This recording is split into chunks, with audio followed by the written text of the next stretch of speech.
Hi, I'm Brian Palm. I'm a harmonica player, and music has changed my life.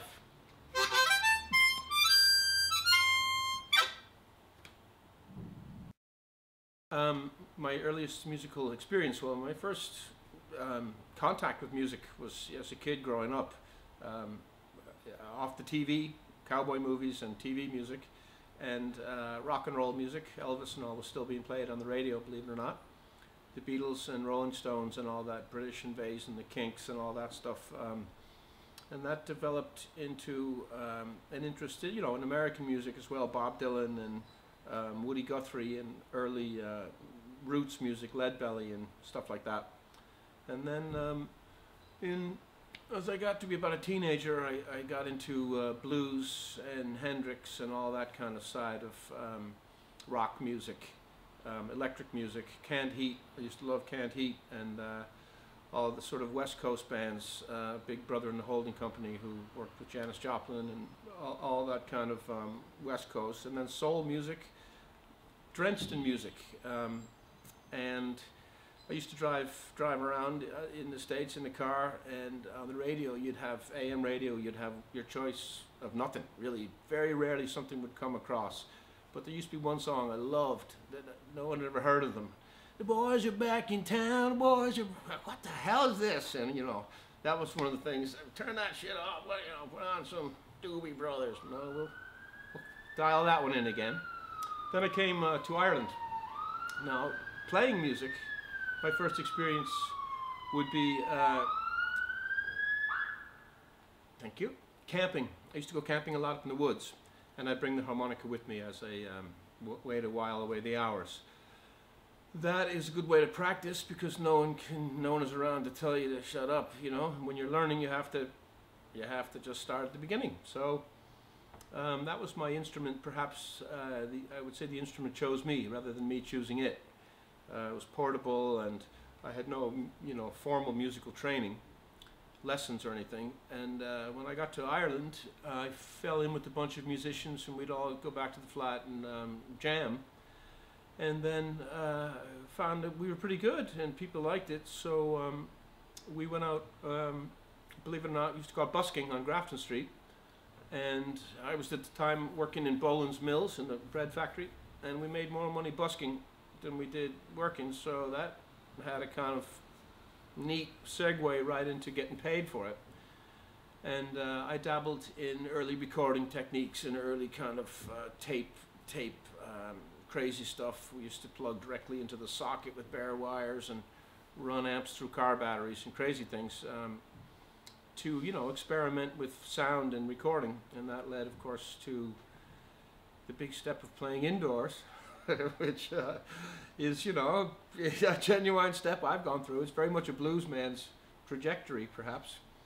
Then I really turned on to blues music in a big way and got sort of steeped in it and became something of a folklorist, archivist of blues, and sought out blues all through Ireland. And eventually I began playing, and that small little word, pro, P-R-O, it separates you from all the heads who are just playing away at the side of the bedroom, which is fine. But as soon as you get paid, you have a different responsibility. You have to perform to an audience and for an audience, and you have to start taking it seriously then. And I was warned once when I was a kid, be careful trying to make money out of something you love.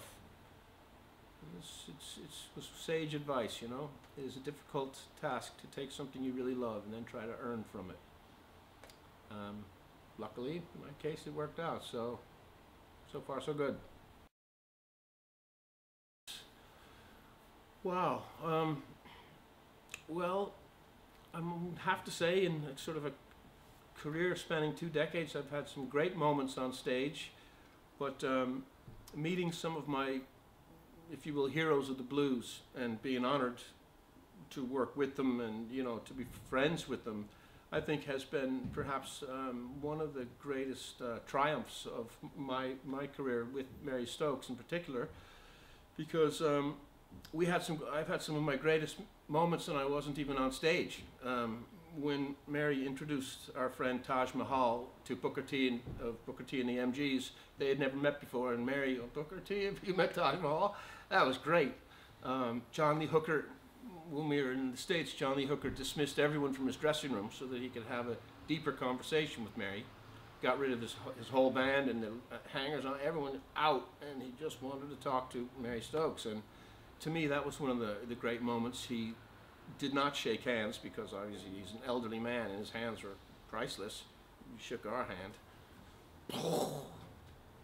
Very soft but very powerful moment for me as a, you know, blues man.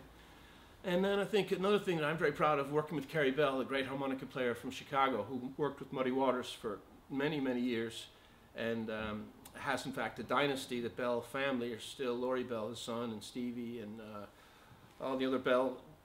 They're a dynasty of blues players in Chicago. And we toured with Carrie, again with the Mary Stokes Band, we toured with Carrie through Ireland and got to really know him really well as a friend. And you know, he put up some high parameters for me to reach. He challenged me to do things on a harmonica I never would have tried to do. He would tell me I wasn't doing it right in front of a whole room of people and stuff, you know. But he taught me a lot, and he taught me a lot about the business, about how hard it is to keep a band on the road, and how, you know, you have to take it as a professional thing. I think working with Hubert Sumlin, the great guitar player who just died recently, we toured with Hubert when he was in Ireland, and Mary was the featured guest vocalist on that tour, and I played harmonica in a few numbers. But Hubert, who of course played with Howlin' Wolf, was 50% of Howlin' Wolf's sound. Hubert developed an entire guitar. He invented a guitar style and sound that is unique, and never been copied. And Hubert loved Mary to the point that he sang Smokestack Lightning for the first time since Howlin' Wolf died, which I believe was 1965 or 68, something like that. He refused to do their signature song, and he did it with Mary Stokes, and every night. And the band were like, he's playing it. So to me, that was one of my greatest moments, and I was just sitting there in the audience. Well, I mean, I was kind of off stage, but you know what I mean. I was watching, participating.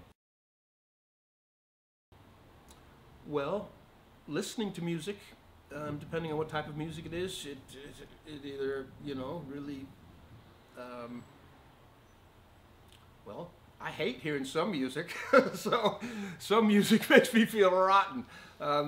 Playing music, depending on which piece of, you know, material you're doing and what is required, sometimes for me the song would determine the emotion that you bring to playing it. Listening to music, you know, music can move me.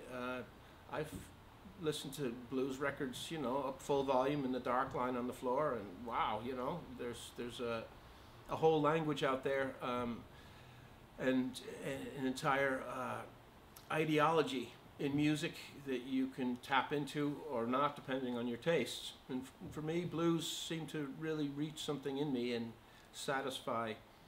A combination of all different musics seem to come together in blues for me. And then playing it, wow, sometimes the instrument tells me how I feel about music, you know? Oh yeah, music is a huge part of my life. I'm an artist, a painter, and I have described my route into music. I didn't realize it would become a profession, so I've always been an artist and remain an artist. And music has changed my life by bringing me around the world. It's brought me into contact with loads of different people, and best of all, it allowed me to meet the girl of my dreams, Mary Stokes, to whom I'm happily married, and it's a great life as a musician.